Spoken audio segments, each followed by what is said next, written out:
The mirage directed by Jeethu Joseph. ഈ സിനിമയ്ക്കുള്ള ഏറ്റവും വലിയ ഹൈപ്പ് എന്ന് പറയുന്നത് തന്നെ ജിത്തു ജോസഫ് സിനിമ. അതാണ് ഈ സിനിമയുടെ ഏറ്റവും വലിയ ഹൈപ്പ്. ആ ഹൈപ്പിനെ ഈ സിനിമ മീറ്റ് ചെയ്തു എന്ന് ചോദിച്ചു കഴിഞ്ഞാൽ പേഴ്സണലി എനിക്കത് അത്ര അങ്ങ് മീറ്റ് ചെയ്തിട്ടില്ല. കാരണം ഇതിൻ്റെ അകത്ത് ട്വിസ്റ്റിനൊന്നും ഒരു കുറവുമില്ല.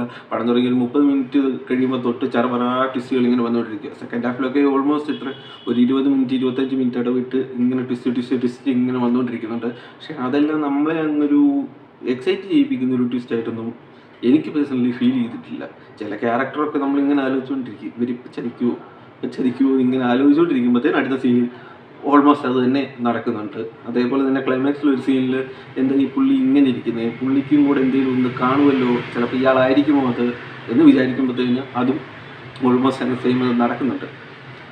മോശം സിനിമയാണെന്ന് ചോദിച്ചു കഴിഞ്ഞാൽ അത്രയ്ക്ക് മോശം സിനിമയല്ല. പക്ഷേ ഇത് ഒരുപാട് സിനിമ കാണുന്ന ആൾക്കാരാണെങ്കിൽ അത് നമുക്ക് പ്രെഡിക്റ്റ് ചെയ്യാൻ പറ്റും. ഇപ്പോൾ അടുത്ത സീനിൽ ഇത് നടക്കും, അടുത്ത സീനിൽ ഇങ്ങനെ വരും, ഇതിങ്ങനെ നിൽക്കത്തുള്ളൂ, ഇവരൊക്കെ ഇതാണ്, ഇത് നമുക്കത് പ്രെഡിക്റ്റ് ചെയ്യാൻ പറ്റും.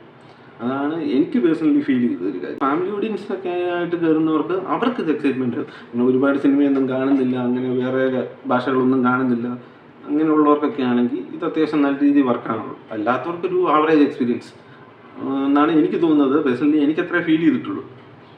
അപ്പം മൊത്തത്തിൽ ഒരു മോശം പടമല്ല, ജസ്റ്റ് ജിത്തു ജോസഫ് നിന്നൊരു ആവറേജ് സിനിമ, അത്രേ എനിക്ക് ഫീൽ ചെയ്തുള്ളൂ.